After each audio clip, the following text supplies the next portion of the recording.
नेपाल में भारी तबाही आई है। चीन और तिब्बत बॉर्डर पे जो लैंडस्लाइड हुआ है उससे लगभग 207 लोगों की मौत हो गई और अभी भी 800 से ज़्यादा लोग लापता हैं। आज हम बात करेंगे देश के जाने माने भूवैज्ञानिक और बीएसआईपी के निदेशक महेश जी ठक्कर से। सर, जिस तरह से ये त्रासदी आई, सबसे पहला मेरा सवाल तो ये है कि ये सर भूकंप था या लैंडस्लाइड था?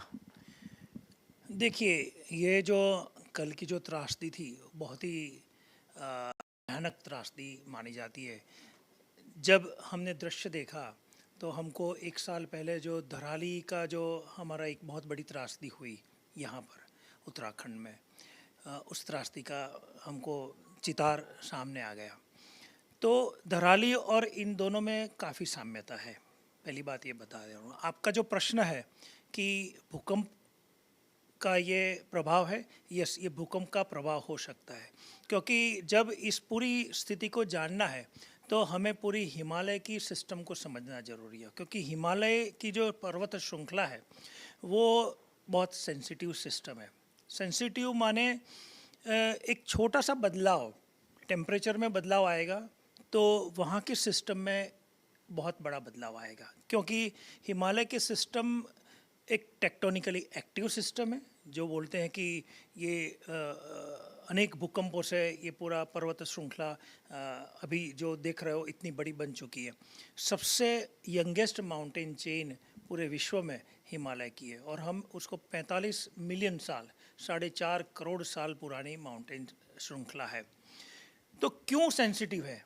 एक कारण है, जितना हाइट बढ़ेगा उतना क्रायोजेनिक स्फीयर, हमारा जो क्रायोजेनिक लेयर है, जो वहाँ आइस और स्नो से जो वहाँ घटना होती है कि आइस और स्नो एक्युमुलेशन होता है, एक ग्लेशियर बनती है, और ग्लेशियर के बाद ग्लेशियर खिसक के नीचे आती है।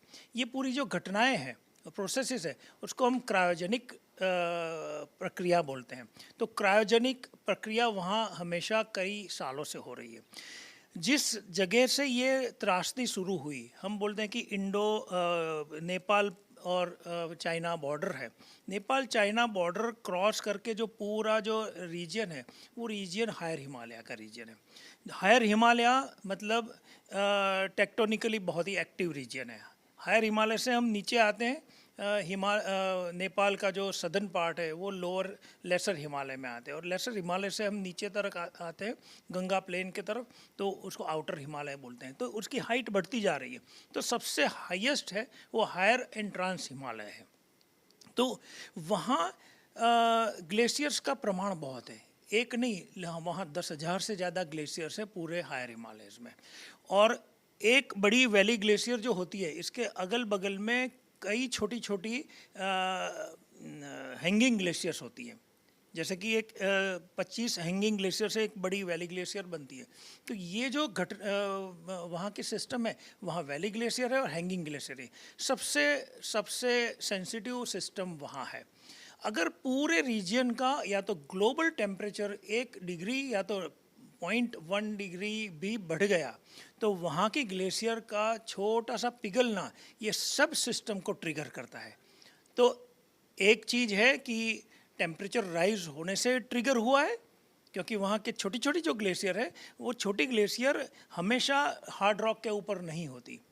वो ग्लेशियल मलबा, हम इसको मोरेन बोलते हैं, मोरेन के साथ वो बनी है। तो मोरेन जब होता है, मोरेन में क्या होता है कि बड़े बड़े बोल्डर्स भी होते हैं, छोटे छोटे कंकड़ भी होते हैं, और क्ले जितने छोटे पार्टिकल भी होते हैं।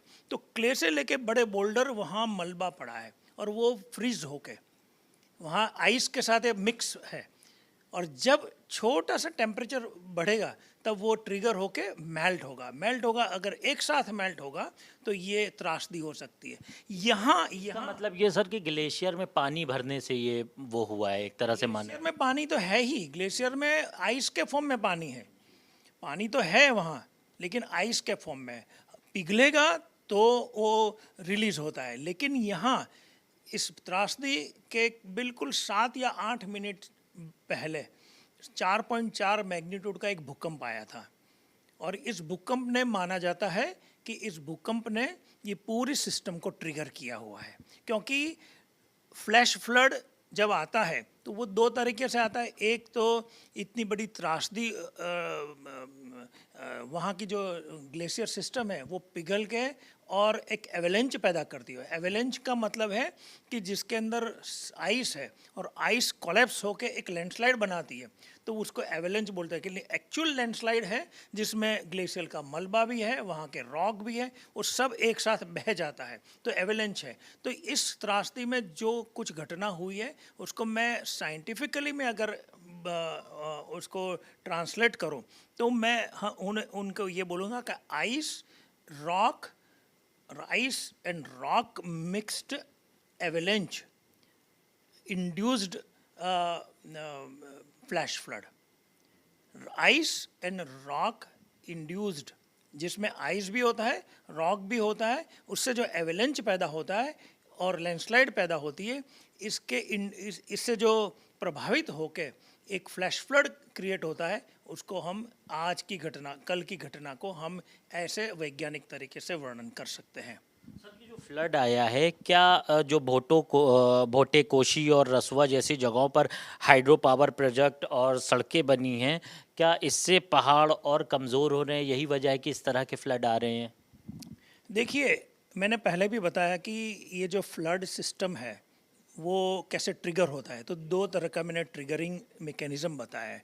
और वहाँ ट्रिगरिंग मैकेनिज़्म का तीसरा एक कारण है जिसको बोलते हैं कि क्लाइमेट। और वो क्लाइमेट, जब हमारा साउथ वेस्ट मानसून का जो विंड होता है, वो विंड आके सीधी हमारी हिमालय की जो चोटियाँ हैं, हिमालय की पर्वत श्रृंखला है, वो एक वॉल की तरह खड़ी है और वहाँ आके बादल टकराते हैं और वहाँ क्लाउड बस्ट होते हैं।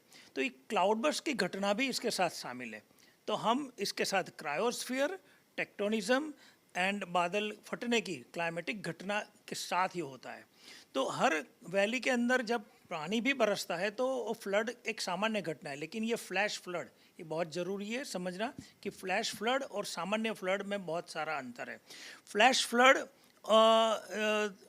हो सकता है कि सामान्य फ्लड भी, लेकिन ये डेब्रिस फ्लो के साथ जब का फ्लड है वो बहुत ही ख़तरनाक होता है, क्योंकि इसके साथ रॉक का मलबा भी है, इसके साथ जो इंफ्रास्ट्रक्चर है जैसे कि पुल है, ब्रिजेस है, टनल है, सब बहा कर ले जाता है। तो ये जो ताकतवर होता है हमेशा, जिसमें इसकी घनता ज़्यादा होती है तो ताकतवर बनता है, तो ये सब कुछ बहा के ले जाता है, आसपास सभी गांव को भी नष्ट कर देता है।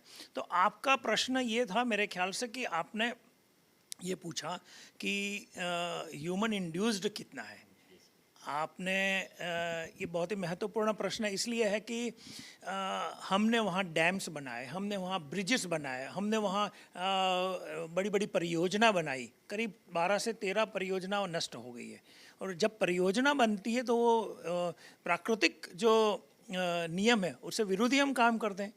प्राकृतिक नियम में ये है तो पानी को जाने दो, हम पानी को रोक दिया है, पानी को रोक देंगे। हिमालय की फ्रजाइल सिस्टम है, वहाँ का रॉक एकदम फ्रजाइल है, बहुत ही फिसिल रॉक है, जिसमें शिस्ट और नाइस जितना फिसिल रॉक है, तो उसमें पानी भरने से वो ट्रिगर करता है, तो पूरी सिस्टम नष्ट हो जाती है और लैंडस्लाइड आती है। तो आपने वहाँ कितने डैम्स बनाए, डैम्स बनाने के बाद सिर्फ डैम तो बनाने से चलता नहीं है, हमको हाइड्रो पावर चाहिए। हाइड्रो पावर के लिए हमको टनल बनानी है, कई 1 किलोमीटर 1.5 किलोमीटर नीचे हम टनल खोदते हैं। तो उस फ्रजाइल रॉक के नीचे हम टनल, उसको तोड़ करके हम टनल बनाते हैं, तो और भी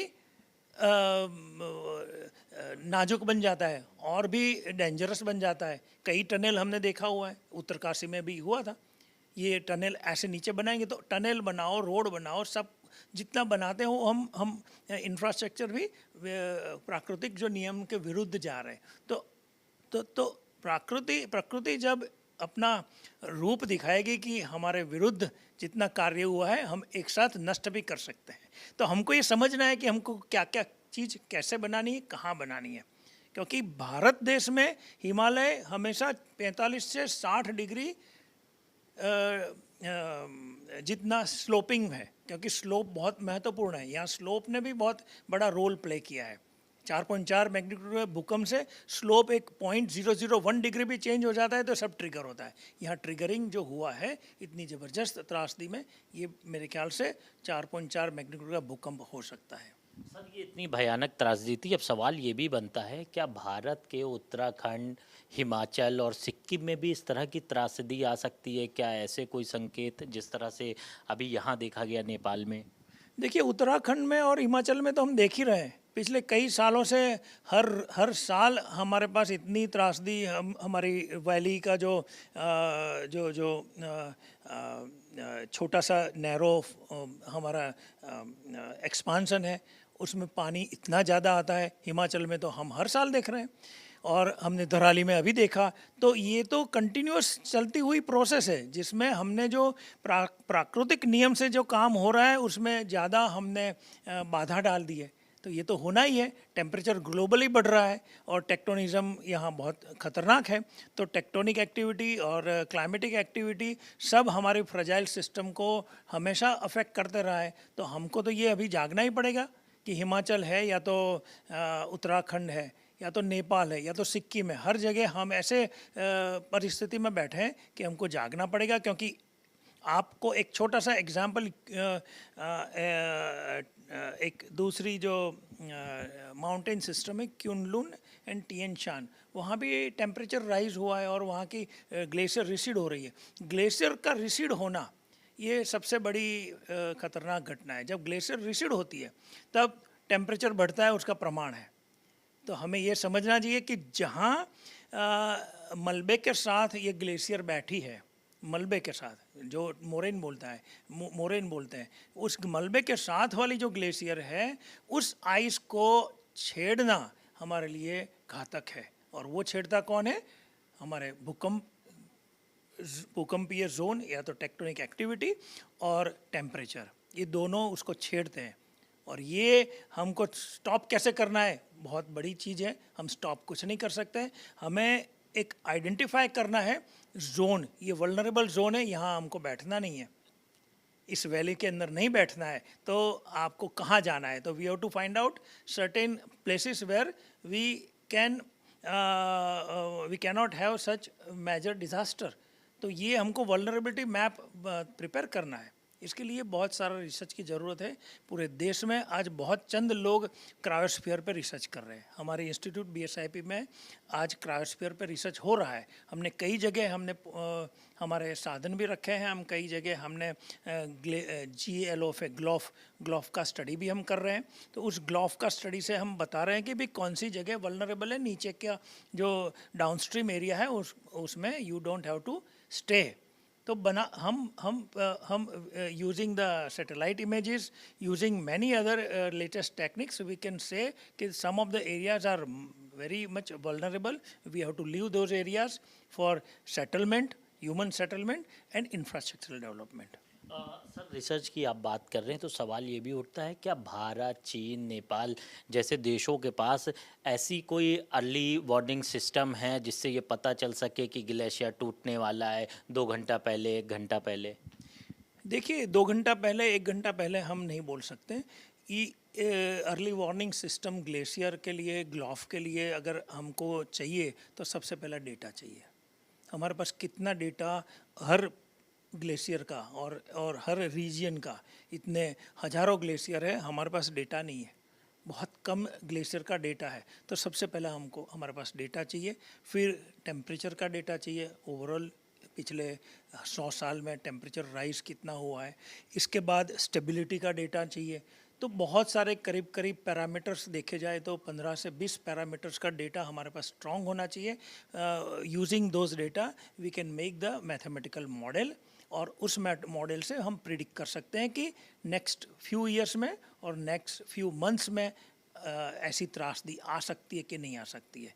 लेकिन उस डेटा को सिंक्रोनाइज करने के लिए सभी एजेंसी को साथ बैठना पड़ता है। तो आज जो त्रासदी हुई, चाइना के पास डेटा है, ये एक बड़ा क्वेश्चन है। चाइना के पास डेटा है तो वो भारत को या तो नेपाल को ये देते हैं कि नहीं देते हैं, क्योंकि ये सेंसिटिव सिस्टम में बैठे हैं। चाइना का डेटा या तो तिब्बत का डेटा हमारे पास या तो नेपाल की एजेंसी के पास या तो भारत की IMD के पास आता है, और आता है तो हम उसको एक मॉडल के अंदर फिट कर सकते हैं कि नहीं कर सकते। तो हर इंटरनेशनल एक सिस्टम को हमें स्ट्रॉन्ग बनाना चाहिए कि डेटा की आदान प्रदान होए। एक आखिरी सवाल है सर, ये जो फ्लड आया है इससे भारत के कौन कौन से इलाके अफेक्टेड होंगे और इससे कितना प्रभावित होगा भारत? ये जो कल का जो फ्लड है इससे प्रभावित तो नेपाल पूरा है, नेपाल का जो eastern part of the Nepal है, लेकिन वो ईस्टर्न पार्ट से नीचे जो गंडक और कोसी में पानी का प्रवाह ज़्यादा हो चुका है अभी। और गंडक की पतली है थोड़ी, कोसी से थोड़ी पतली है, तो गंडक में ज़्यादा मुश्किल पैदा हो सकती है।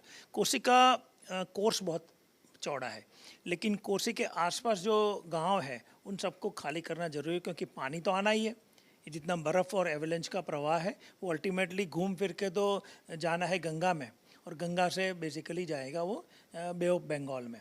तो हमें हमारा eastern part of the UP, Bihar, इन दोनों में सतर्क रहने की ज़रूरत है। जितनी नदियाँ, मोस्टली मैंने ये दो नदियों का नाम बोला है, वो गंगा से मिलेगी, तो जहाँ वो एंट्री हमारे भारत में एंट्री होती है उस कोसी की और गंडक की, वो हमारे लिए वल्नरेबल है वहाँ हमको। और प्रशासन ने रेड अलर्ट बना भी दिया है, कल दोपहर से रेड अलर्ट है पूरे उसी दो रिवर के आसपास। सर, इस तरह की अगर घटनाएं हो रही हैं तो पहले तो नहीं पता चल पाता है, लोग देख रहे हैं कि फ्लड आ रहा है, एक बड़ी लहर आ रही है, तो क्या सावधानियां ऐसे वक्त में बरतनी चाहिए जिससे जीवन बचाया जा सके? सावधानियां तो बेसिकली ये डिज़ास्टर मैनेजमेंट अथॉरिटी का काम होता है। डिज़ास्टर मैनेजमेंट अथॉरिटी के पास एक गाइडलाइन है, नेशनल डिज़ास्टर मैनेजमेंट की और स्टेट की डिज़ास्टर मैनेजमेंट की गाइडलाइन हो कि ये ऐसे समय में क्या क्या करना चाहिए। लेकिन एज अ जियोलॉजिस्ट अगर हमें कोई ऐसा प्रश्न पूछा जाए तो हम तो यही बोलेंगे कि वल्नरेबल जगह से आप दूर हट जाइए पहले से ही, आप वहाँ रहिए ही मत, आप कहीं और। तो ऐसा प्रतीत होता है कि क्या सभी माउंटेनियस रीजन जितना पर्वतीय प्रदेश है वो वल्नरेबल है? नहीं, ऐसा नहीं है। कई जगह ऐसा हम रीजन को आइडेंटिफाई कर सकते हैं कि वहाँ रहा जा सकता है अच्छी तरह से। तो पहले तो as a geologist we have to identify such places, और एज डिज़ास्टर मैनेजमेंट की जो गाइडलाइन है उसके मुताबिक अगर हम देखें तो वहाँ जितने पहाड़ी विस्तार में जो रहते हैं इनके पास किट होनी चाहिए जब भी कोई त्रासदी आए, क्योंकि ये बोल के नहीं आती। क्योंकि भूकंप भी है, भूकंप को अभी हम प्रिडिक्ट नहीं कर सकते। क्लाइमेट को प्रिडिक्ट कर सकते हैं लेकिन भूकंप को नहीं कर सकते। भूकंप का क्षेत्र भी यही भूकंप का क्षेत्र है। तो ऐसे हर भूकंपीय क्षेत्र में, जोन में जो जितने लोग रहते हैं वहाँ उनके पास घर में किट होनी चाहिए कि एटलीस्ट 10 दिन चले इतनी एक किट, जिसमें टेंट भी हो, जिसमें ब्लैंकेट भी हो, जिसमें खाने का भी सामान हो। ये सब चीज़ें साथ में रखनी चाहिए, क्योंकि मैंने कई देशों में देखा हुआ है कि जैसे कि कैलिफोर्निया में, वहाँ सैन एंड्रियास फॉल्ट बहुत एक्टिव होता है, तो वहाँ के हर घर में ये किट रहती है। अगर आपके पास किट नहीं है तो आपको फ़ाइन भरना पड़ेगा। तो ये सब चीज़ें हमारे पास इम्पोज करनी पड़ेगी। बहुत शुक्रिया सर, हमसे बात करने के लिए, इतना वक्त देने के लिए। वीडियो जर्नलिस्ट चंदेश्वर सिंह के साथ कफीलुर रहमान, भारत समाचार, लखनऊ।